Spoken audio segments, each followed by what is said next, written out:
Continuamos acá en Umbrales, en este segundo bloque de nuestro programa, y tenemos a un amigo ya de la casa, conocido por mí hace mucho tiempo, y bueno, quiero darle la bienvenida nuevamente en esta temporada a mi gran amigo Alberto Urquiza.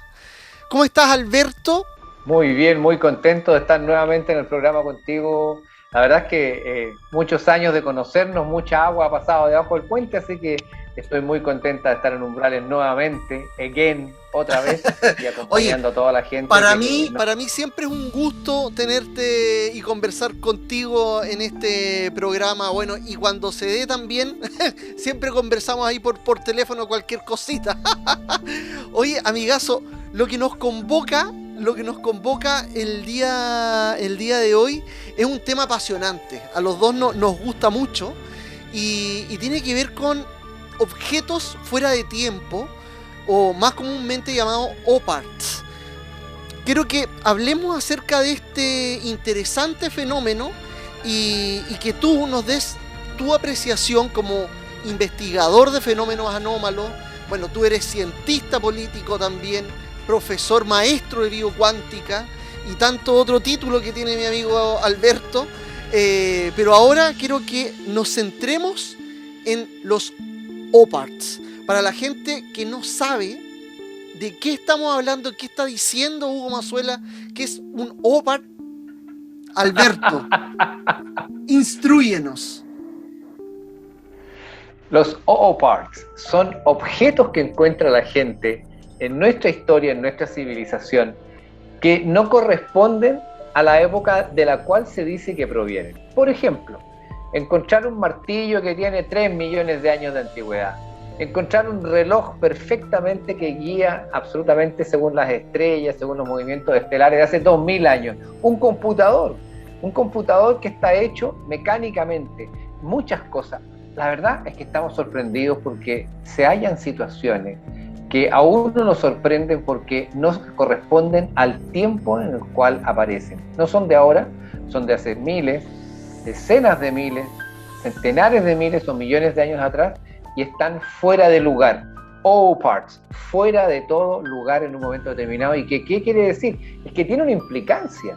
Y la implicancia es la muy importante. Cuando uno encuentra una pila, un reloj adentro de una pirámide, obviamente es para rascarse la cabeza y decir, a ver, nadie había entrado acá en miles de años, ¿cómo es posible que haya dejado un celular o una pila? Es absurdo. Bueno, a ese nivel de absurdo ocurre, no con uno, sino que con decenas de fenómenos, decenas de cosas que aparecen en un momento determinado y que nos dejan marcando ocupados porque realmente se corresponden con una tecnología actual, pero que está marcada en la apreciación de que cuando uno lo investiga se corresponde con algo que tiene miles o millones de años atrás.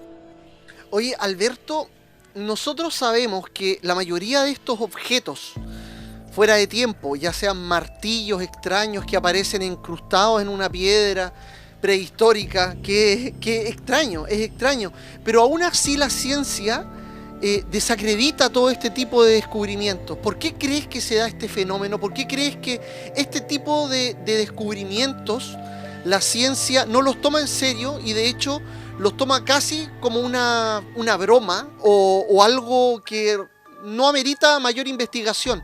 ¿Por qué crees que la ciencia no lo toma en serio? Es muy importante la forma en que haces la pregunta con la información que tú entregas y la razón del por qué. Cuando tú estás hablando, por ejemplo, de este martillo, que efectivamente se ha encontrado un martillo, se han encontrado otras cosas también, era una piedra, era una roca de lava, estaba rodeado de un magma que se había congelado en un momento determinado. Lo parten y dentro del magma, que estaba considerado con varios millones de años de antigüedad, se encontró un martillo, madera, hierro, un martillo con miles de años, millones de años de antigüedad. ¿Cómo era posible que estuviera eso ahí? No era posible, no era posible. Entonces, ¿qué es lo que ocurre? Hay personas que para dar la respuesta científica fácil, lo mejor es, no existe. Esto no lo puedo ver, esto no lo puedo comprobar, y como no lo puedo ver ni lo puedo comprobar, no existe, es falso, es una documentación que ha sido falsaria desde su inicio, gente que ha fabricado un evento y después la ciencia lo investiga y dice no, eso no está fabricado, efectivamente la madera se ha convertido en piedra, producto de que lleva muchos años oculta dentro de esta masa de lava.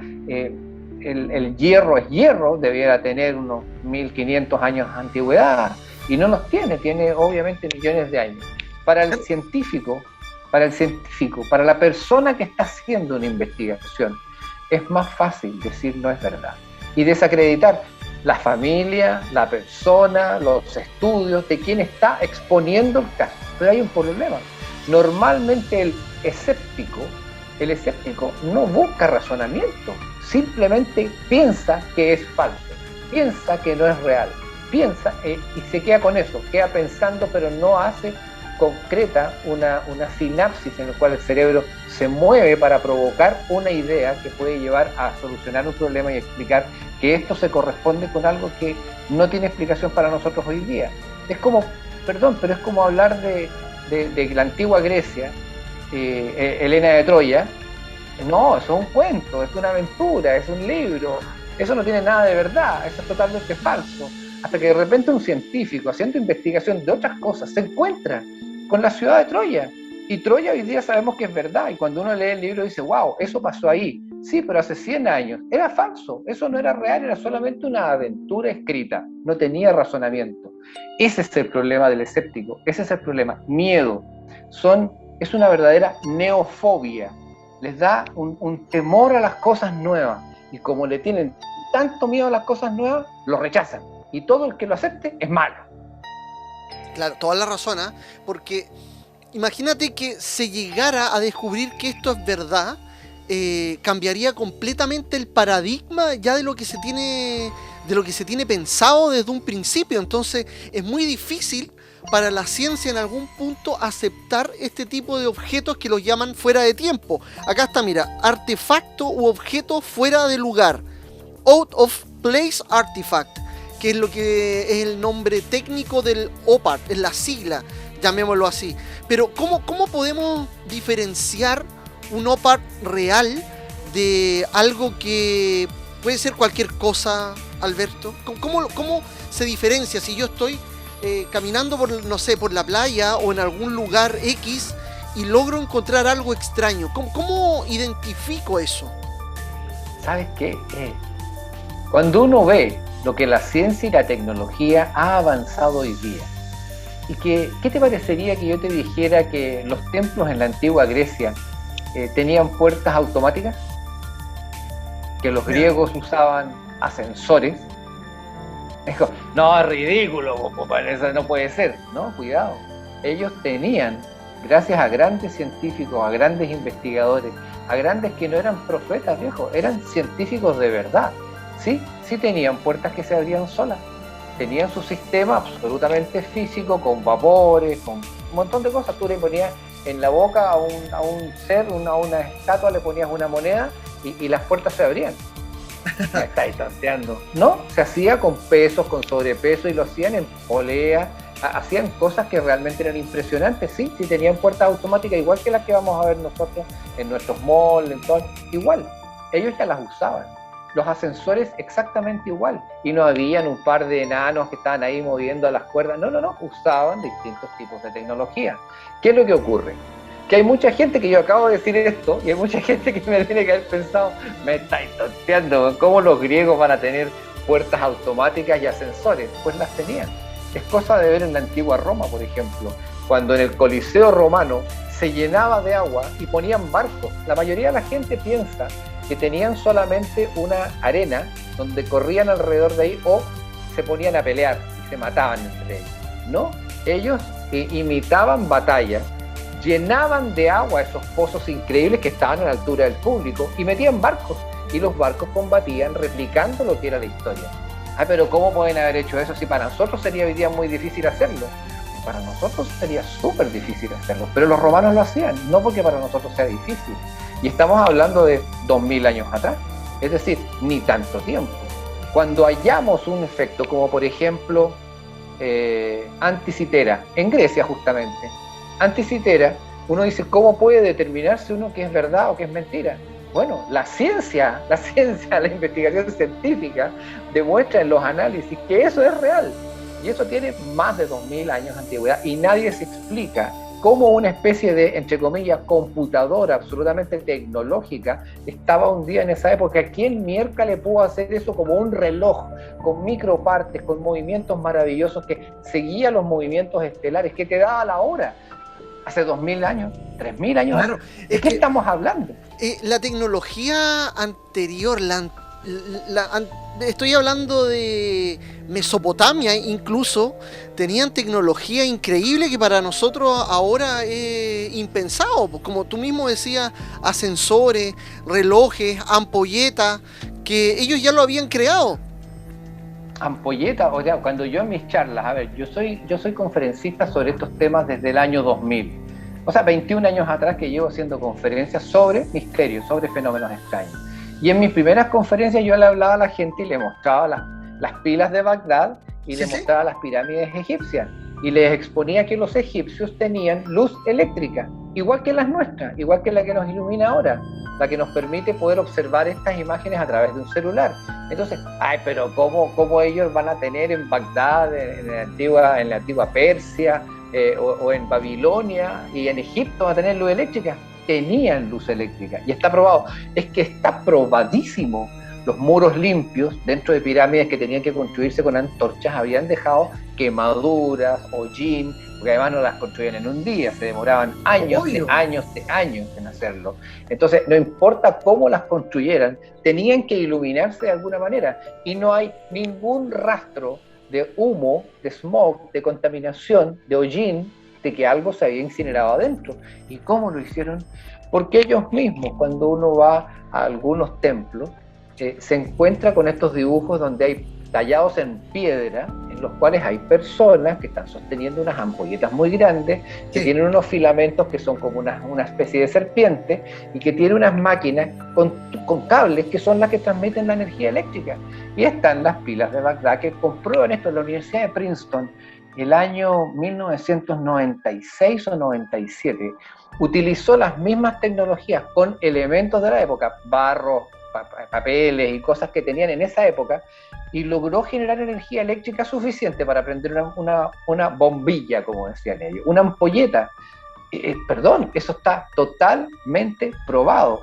Entonces, nosotros sabemos que sí hay cosas, pero algo fuera de tiempo, algo que puede sorprender a la gente y que puede no estar demostrado hoy día, pero la prueba está ahí, es tangible. Claro. En un farellón montañoso, donde las montañas, producto de las elevaciones cordilleranas y las erupciones volcánicas, se levantó del piso, se levantó. Y resulta que quedó expuesta una gran parte donde había una arenisca, tal vez volcánica, donde habían pasado dinosaurios. Y estaban las huellas perfectas de los dinosaurios caminando. Pero hay un problema. Al lado de las huellas del dinosaurio, habían huellas de seres humanos. Pies humanos con 5 dedos, con talón, que están caminando al lado del dinosaurio. Pero ¿cuál es el problema? Es que el dinosaurio y esa huella tiene 65 millones de años. Tiene 65 millones de años. ¿Alguien me podría explicar cómo una persona humana o un homínido, da lo mismo, un ser humano antiguo, caminó al lado de un dinosaurio 65 millones de años atrás? No, eso es un no parts. Hay algo ahí, hay algo que está fuera de tiempo. Mira, acá tengo un listado pequeño de un par de OPARTs que son reconocidos como ciertos. Bueno, como habíamos dicho anteriormente, la ciencia no los corrobora 100% por este miedo que tiene, lo que decía mi amigo Albert Urquiza, el miedo a lo nuevo. Mira, está la huella de Meister, de 260 a 600 millones de años. Se refiere a 2 trilobites, que los trilobites son como unos crustáceos prehistóricos, pero lo extraño de esto es que estaban aplastados por una huella de un zapato humano. Así es. La huella de Meister. Y bueno, eso hasta el día de hoy todavía no se corrobora como si fuera real, aunque, como habíamos mencionado, si se llega a mencionar que es real, imagínate el problema histórico que tendrían que empezar a cambiar los libros completamente se generaría un problema generalizado. La fuente de Magna, también conocida como vaso fuente, es un recipiente de piedra de gran tamaño que fue descubierto en Bolivia a orillas del lago Titicaca por un agricultor local. Su filiación cultural y cronología es incierta, al igual del contexto en donde fue hallado. El interior del cuenco se encuentra grabado en caracteres cuneiformes sumerios, protosumerios y semitas mesopotámicos. El sarcófago de Pacar, ¿lo ubicas en el sarcófago de Pacar? En donde ahí se supone que hay un ser prehispánico, digamos, llamémoslo así, que está como manejando... Prehispánico es. Que está como manejando una nave extraña. Sí, en México, Pacal. Claro. Y bueno, están las esferas de piedra en Costa Rica, que son esferas de piedra perfectamente talladas y pulidas, que se desconocen en función de origen hace 200 y 1500 años después de Cristo. Entonces hay cosas que todavía a nosotros nos parece extraño y nos van a seguir pareciendo extraño, y la ciencia no los va a dar como creíbles, sino que piensa que quizás alguien lo hizo ahora en la época moderna. Anda a saber tú de dónde se creó. Igual como la cabeza de cristal, ese cráneo de cristal. Muy bueno, y no es uno, son varias las que se han encontrado, alrededor de 8 o 9 que se han encontrado. Hay una que está en el Museo Británico, hay otras que están en otros lugares, pero son muy buenas. ¿Por qué? Porque están pulidas perfectas. No hay ningún viso, ningún trazo de una rayadura, de algo que esté marcando cómo se hizo. Y está dividida la parte maxilar con la parte craneal distinta. Entonces al final tú puedes separarla y cuando te queda una mordida perfecta. Y obviamente muchos sienten, oigan, esto no es Indiana Jones 4, donde van ahí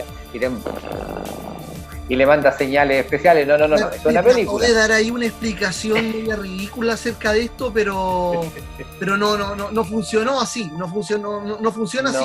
Y hasta el día de hoy han tratado de darle una explicación, unos tallados como con láser, pero aún así no llegan a la fisiología. Es que supongamos que efectivamente lo hicieron con láser. ¿Cuándo? Ese es el problema, el cuándo. Porque nosotros hoy día lo podemos hacer. Te voy a dar un ejemplo paralelo. El profesor Javier Cabrera de Arquea, en Perú, hizo públicas al reconocer las piedras de Ica, una verdadera biblioteca criptolítica, una biblioteca de piedras, de rocas, que exponen una historia. Cada piedra tiene un tallado que cualquier persona, cualquier campesino lo podría hacer. Pero hay un problema. Cuando se encontraron estas piedras, en las piedras habían operaciones quirúrgicas en las cuales se mostraba que una mujer embarazada donaba sangre a la persona que le estaban operando el cerebro, o que le estaban operando el corazón, o que le estaban haciendo una cirugía mayor con sangre de la mujer embarazada. Pero había un dinosaurio al lado. Habían seres que son de hace 200 millones de años que están al lado. ¿Cuál es el problema? Tenemos otra cirugía en la cual a una persona a corazón abierto le están cambiando el corazón por el corazón de otra persona. Esto está dibujado, está tallado en piedra. Cualquiera dice, bueno, alguien lo hizo para falsear. Hay un problema. Cuando esto se encontró, no se había hecho jamás una operación quirúrgica con trasplante de corazón. Nunca se había hecho. Se hicieron 5 años después de la aparición de estas rocas. Y las transfusiones sanguíneas de una mujer embarazada que tiene justamente anticuerpos antirrechazo porque tiene un bebé, que es otro ser maravilloso que está dentro de ella, que nos está sosteniendo, tiene la sangre un sistema especial que evita el rechazo para que el bebé, que es otra vida, no sea rechazado y se vaya para afuera. Pero eso no se manejaba de esa manera tampoco. Estamos hablando del año 65, hace 55 años atrás. Entonces, claro, cuando uno dice, pero bueno, deben de ser 2 o 3 piedras, son más de 25.000 piedras que una persona ignorante debe haber tallado, dicen los escépticos. El problema está en que está mostrando cosas que son avanzadas para la ciencia del momento en que se descubrió. Nada de eso se hacía. De hecho, tenemos un problema. Hasta el día de hoy tenemos sistemas antirrechazo con medicamentos, pero no se usó la sangre de la mujer. Mira, es increíble. Bueno, y obviamente los escépticos van a seguir existiendo. Hay personas que nunca le van a dar crédito a estas cosas y siempre van a decir, le van a buscar la quinta o cuarta pata al gato, séptima pata al gato. Pero bueno, estas cosas están, las pruebas están, son reales y existen. ¿Tú crees, Alberto, como investigador de fenómenos anómalos que eres hace tiempo ya, que tendrá esto quizás alguna relación con seres que viajan a través del tiempo? Fuerte la pregunta, muy fuerte. Yo soy un hombre cristiano, creo en Dios, creo en Cristo, y en la Biblia cristiana, en la Biblia judía, en la Biblia islámica, dice que sí, que venían estos seres que eran angelicales de otra parte, que no era nada acá, venían estas energías y estaban con nosotros, incluso se mezclaban con mujeres humanas, lo dice la Biblia. ¿Sí? Si tú me preguntas, sí, pero por supuesto, remitámonos a los documentos más antiguos. El Génesis 6 habla acerca de eso, yo lo tengo marcado. Pero si es verdad, entonces uno de repente dice, no, estás atacando la fe. Yo no estoy atacando la fe. Fíjate que yo llevo 23 años investigando estos fenómenos y yo jamás, nunca, en ninguna ocasión he puesto mi fe en tela de juicio. Nunca he puesto mi fe. Tengo mi fe a prueba de estas cosas. ¿Por qué? Porque en ningún momento me dicen, oye, la fe va a dejar de existir producto de tener un descubrimiento como que, por ejemplo, hubo una isla en el Pacífico que se llamaba Mu, que tenía una civilización, que se hundió, que se fue contra los continentes y que desapareció hace millones de años. O que existía otra isla, o un territorio que estaba unido a la antigua Europa y que se llamaba la Atlántida. Pero esto no pasó ahora, hace 3.000 años. Pasó hace millones de años atrás, hace 60, hace 200 millones de años atrás. Entonces cuando uno empieza a buscar respuestas para algo, de repente nos vamos a topar con que hay cosas que desconocemos. Muchos piensan que la Atlántida está al medio del océano Atlántico. Hay algunos que dicen que no, la Atlántida está en la zona de las Islas Bahamas, frente a Cuba, frente a Estados Unidos. Otros dicen que estaba unido a Europa, que era un solo continente de hace 250 millones de años, y que la Atlántida está en Bolivia. Entonces, claro, uno dice, eso es una locura, eso es una estupidez. Sí, pero hace 60 años, cuando gente como Eric von Däniken, cuando hay investigadores como Zecharia Sitchin, que muestran estas teorías, todos piensan que están locos. Pero lo increíble es que hoy día los textos de estudios demuestran que lo que ellos dijeron dentro de su locura, tenían razón. Era verdad, han avanzado tantos productos de este tipo de investigaciones, productos de este tipo de cosas que en un momento parecían locuras absolutas, y no lo son, no son locuras, son parte de una avanzada. ¿Sabes cuál es el problema? Hay gente, Hugo, amigas y amigos, hay gente que piensa que la ciencia es estática, que la ciencia es esto, ya lo sabemos, y lo sabemos todo, y esas personas están totalmente equivocadas. La ciencia es totalmente evolutiva, la ciencia es totalmente cambiable, la ciencia es totalmente progresiva y nunca está estática. Hace 500 años no existía la gravedad, vino un fulano como Newton que se le ocurrió a él solo desarrollar la teoría gravitacional de la Tierra. Entonces se inventa después que se le cayó la manzana en la cabeza y todo. Eso es una mitología. El gallo pensó, usó su cerebro y fue capaz de darse cuenta algo que nosotros lo encontramos hoy día súper normal. Pero si todos sabemos que hay gravedad, sí, pero hace 500 años nadie tenía idea que lo había. Cuando uno habla de las teorías físicas de Albert Einstein tomando pensamientos que eran del año 1890, 1895, 1899, la física cuántica, que se hace pública el 14 de diciembre del año 1900. Albert Einstein toma esas teorías y producto de esas teorías cambia, revoluciona completamente el pensamiento sobre la realidad en la cual nosotros vivimos. Y lo hace él solo, un solo fulano. Pero eso ocurrió hace 100 años. ¿Y qué es lo que pasaba antes? Nadie tenía idea de eso. La ciencia siempre va avanzando. Pero hay gente que le tiene miedo. Hay gente que dice, no podemos. Y criticamos al investigador, criticamos al testigo, criticamos la prueba. Pero ¿dónde están sus pruebas? ¿Dónde está su conocimiento para decir que esto no es verdad? ¿Por qué? Y ese por qué es el que no existe. Mira, hay una historia hablando acerca de los viajeros en el tiempo y que estas personas quizás avanzadas pudieron haber estado en la Tierra antes y haber investigado, haber, no sé, creado algunos artefactos y que estos artefactos hayan sido encontrados por otras civilizaciones, está la historia de Vip Kororoti. No sé si lo conoces.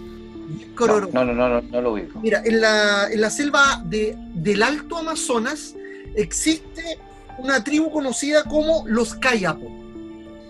Ellos le rinden tributo a un dios que para ellos llegó del cielo. Esta es una historia real, es una historia real. De hecho, están los antecedentes, tú buscas y hay en YouTube muchos videos de esta tribu. Y lo más interesante de esto es que este ser al que ellos llaman Dios, supuestamente estuvo con ellos y llegó en una nave con un traje muy similar a un astronauta y vestía muy brillante y tenía un báculo en la mano. Y de hecho ellos, esta tribu, hasta el día de hoy le rinde tributo y se visten como él. Porque él, cuando fue descubierto esta tribu, lo salvó, que tenía un poder en su báculo. Anda a saber tú cómo ellos inventaron o crearon esta mitología, pero ¿por qué con este traje similar a un astronauta? ¿Por qué venía de las estrellas? Porque ellos lo grafican de esa manera a Vip Kororoti. Lo grafican como un ser de las estrellas que los vino a salvar. Entonces, uno como investigador se pone a pensar, quizás puede ser un viajero en el tiempo, quizás algún ser evolucionado de otra civilización, pero entra la duda, queda la duda de quién era Vip Kororoti que ayudó a esta tribu de los Kayapos en Brasil. Entonces, de hecho hay varios investigadores que han ido allá a esa tribu para investigar esta leyenda y quedan aún más asombrados, Alberto. No sé cuál es tu hipótesis referente a esto. ¿Qué puede ser? No sé si tienes alguna otra teoría o conoces otro tipo de historia similar a la de la tribu de los Kayapo en Brasil. Los pueblos de Estados Unidos, que son muy cercanos a nosotros, tienen la misma tradición. Los indios pueblos, los Hopi, ellos creen que sus dioses vinieron de las estrellas y se afincaron con ellos. Vinieron a esta tierra y eran de piel blanca y describen cómo eran sus energías, sus poderes, sus fuerzas y su gran cultura, que les enseñaron a ellos a quererse como seres humanos. Muchas veces hay gente que no tiene idea que, fíjense que en sus propios idiomas, ellos no se consideraban humanos, sino que ellos eran seres humanos. No solamente hacía una cuestión como a la pasada, sino que eran importantes en la existencia de su ser. Pero eso se lo habían entregado estos seres que habían venido del espacio. La antigua Babilonia igual. Estos seres Anunnaki que bajaban en unas verdaderas casas voladoras que se aposentaban en el agua y que del agua salían estos peces que llegaban hasta la orilla, y al llegar a la orilla estos peces se sacaban sus trajes y eran estos hombres barbados que se muestran con gran potencia, con estas alas gigantescas, con cuerpos de león o de toro, y eran ellos los que le entregaron las culturas. Perdón, antes de Babilonia, la gente vivía en rucas, en cuevas tapadas por árboles, por ramas, por hojas, tapándose con pieles de animales, sembraban alimentos y cazaban y nada más. Y de pronto empezaron a construir ciudades piramidales, con muros gigantescos, con grandes entradas, y al mismo tiempo sacaron leyes, reglamentaciones sobre las cuales nosotros estamos hablando hoy día para generar nuestras propias leyes, y digamos que las de ellos eran mejores que las nuestras. Entonces, claro, uno va viendo, es posible que hayan habido seres que venían de otra dimensión, sí, es posible que hayan venido seres del tiempo, del futuro o del pasado en un momento determinado, pero pongámoslo del futuro, que hayan venido de un futuro nuestro y que llegaron hasta esa época para exponerle algo a la gente y tratar de hacer un cambio positivo desde el pasado para... Sí, es posible. ¿Y por qué digo yo que es posible? Porque es posible, porque hay una probabilidad. de que las cosas, principalmente de la tecnología, a través del acelerador de hadrones, a través de la tecnología que nosotros tenemos, podemos trasladar hoy día cosas que se ha hecho en laboratorio. Se ha trasladado un objeto de un punto a otro y muchas veces el objeto llega a estar en los dos puntos al mismo tiempo, hasta que desaparece de uno y aparece en otro, trasladándose en el tiempo. Eso sí se ha hecho. Entonces, uno puede pensar que son extraterrestres, sí, tiene todo el derecho a pensarlo. A nadie tiene que prohibírsele pensar una cosa así. Uno puede pensar que son seres divinos, seres de una energía, una fuerza, una sabiduría, un Dios supremo, sí, por supuesto, absolutamente, sí. Pero uno puede pensar que son viajeros del tiempo, pero por supuesto, ¿qué tiene de malo? Eso nos muestra que todos los pueblos, por ejemplo, basémonos en nuestra América.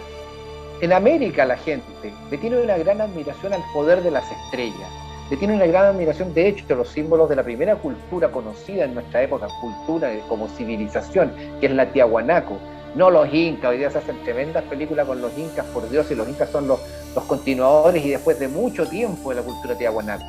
Resulta que la cultura Tiahuanaco tiene esa estrella que es una especie de pirámide en todas direcciones, que tiene 3 puntas. Esa estrella se basa en la estructura de la civilización igualitaria entre el bien y el mal y la llegada del conocimiento del cielo para vivirlo en la tierra. Y fíjense ustedes que cuando uno ve la bandera del gran Lautaro, la bandera de este araucano, Lautaro, cuando Lautaro tiene su bandera, que está en la pintura de Somerscale, creo que es el que lo hizo, o Subercasó, no recuerdo, pero Subercasó, sale con la bandera, y la bandera es una estrella fugaz cayendo del cielo. Y la estrella está enmarcada en este símbolo tiahuanaco que hoy día los chamantos tienen. Es decir, hay una cultura desconocida, pero que es real. Es decir, ¿tú sabes qué día nació Lautaro? Fue justamente el día que el cometa Halley estaba pasando por sobre los cielos de Chile, de nuestro Chile, y en ese momento él fue marcado para el futuro como un hombre que tenía una marca especial en su vida, y así se lo hicieron ver desde que era chico, y por eso está su inteligencia y su heroicidad. Lautaro, marcado por las estrellas en un camino de heroísmo y de libertad.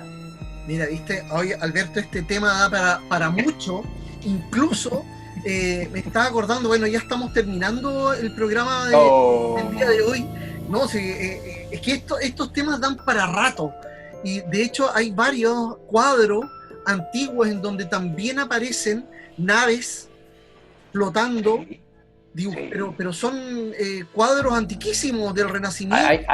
Hay pinturas del siglo XIII, XIV, XV, XVI. En donde Hay aparecen pinturas seres extraños. Entonces, bueno, ahí también tenemos un tema para rato. Y quiero terminar el programa del día de hoy, Alberto. ¿Tú sabes si es que en nuestro país existe o se ha descubierto algún OPAR en nuestro país? Buena pregunta. No lo sé, lo desconozco, en serio, no lo sé. En serio, sinceramente lo desconozco. Yo no tengo conocimiento, o quizás alguien ha encontrado algún OPAR y lo tiene guardado bajo 7 llaves, quizás en nuestro país. Como yo recuerdo, bueno, esto también pasa como en el anecdotario. ¿Recuerdas este supuesto ser extraño que se encontró como un extraterrestre que estaba a la orilla de la carretera? Y yo te lo mandé, incluso pasó acá, fue muy conocido. Fue un ser que se encontró en el sur de Chile. A mí me llamaron por teléfono y lo tenían en un frasco y lo metieron con un líquido para preservarlo. Era un ser, llamémoslo un extraterrestre, algo extraño era un ser extraño. Era un ser extraño. No se descubrió si era animal, no era chupacabra tampoco, era un ser. Sí, efectivamente. Oye, y misteriosamente esta cosa se la llevaron inteligencia de otras partes, se la llevaron entidades gubernamentales y desapareció. Yo tomé contacto con la persona, hablé con ella, no recuerdo si era de Concepción, pero era del sur, definitivamente era del sur. Sí. Y cuando tenía este frasquito, un líquido amarillento, que tenía me mandaron todas las fotos Y en un momento dije, ya, ok, yo viajo a verlo. No viaje porque nos están contactando y nos están ofreciendo plata. ¿Sí? Nos están ofreciendo plata, pero a ver, pero si yo viajo, o si es que ustedes vienen para acá, yo les pago los pasajes, lo que ustedes quieran. Nunca más me contacté con ellos y nunca más, no pude acercarme, por lo cual yo no puedo dar fe de lo que había en el frasco ni de qué se trataba. No puedo dar fe porque no lo tuve, no lo vi. Yo prefiero decir, ¿saben qué? Yo prefiero decir no al tiro a estar dando explicaciones. No, la verdad es que no lo tuve en mano. Reconozco que fueron personas muy simpáticas conmigo, me mandaron un montón de fotografías tomadas, pero en 360 grados de todo lo que estaban en las imágenes que estaban en ese lugar, pero lamentablemente cuando se trató de tomar contacto, se perdió el contacto. Sí, y ellos no me llamaron nunca. Exactamente lo mismo. Entonces yo creo que quizás puede pasar lo mismo también con algunos tipos de descubrimientos que son acallados, o gente quizás los lleva pensando que le van a dar algún par de dinero por el descubrimiento y al final desaparecen. Nunca más terminan guardados quizás en algún museo, o para que la sociedad en general no los descubra, y como te dije en un principio, que los libros de historia se mantengan tal cual están hasta el día de hoy, amigazo. Amigazo, con esas palabras estamos llegando ya al fin de nuestro programa. Un gusto tenerte en este capítulo de Umbrales. Y bueno, agradecerte nuevamente y un abrazo gigante, Alberto, y nos vemos en un próximo capítulo, ¿ah? Mira, encantado, para mí es un gusto estar en Umbrales, un programa que me encanta, que lo sigo, además que había participado antes y hemos copuchado harto sobre eso, y le agradezco a la gente que nos sigue, agradezco realmente a las personas que les interesa conocer, tener opinión, y cuando usted quiera seguir con el tema de los Hobo Parks, o hablar de otro tema, no tengo ningún problema. Conociendo el tema, ojalá habiéndolo investigado, no solamente leído, yo con todo gusto estoy contigo. Como idea, de memoria, sin pauta, sin computador prendido, sin apoyo, sin nada, a punta de conocimiento para que la gente tenga un acceso más libre a la sabiduría. Amigo, muchas gracias, y a toda la gente que nos vio en esta noche. Nos vemos, si Dios quiere, la próxima semana en un nuevo capítulo de Umbrales. Chao, chao. Chao, amigazo. Un abrazo grande. Bendiciones. Chao, chao. Chao. A mí me mataron y me enterraron. Nos estamos exponiendo demasiado. Y voy a llegar como el ladrón en la noche.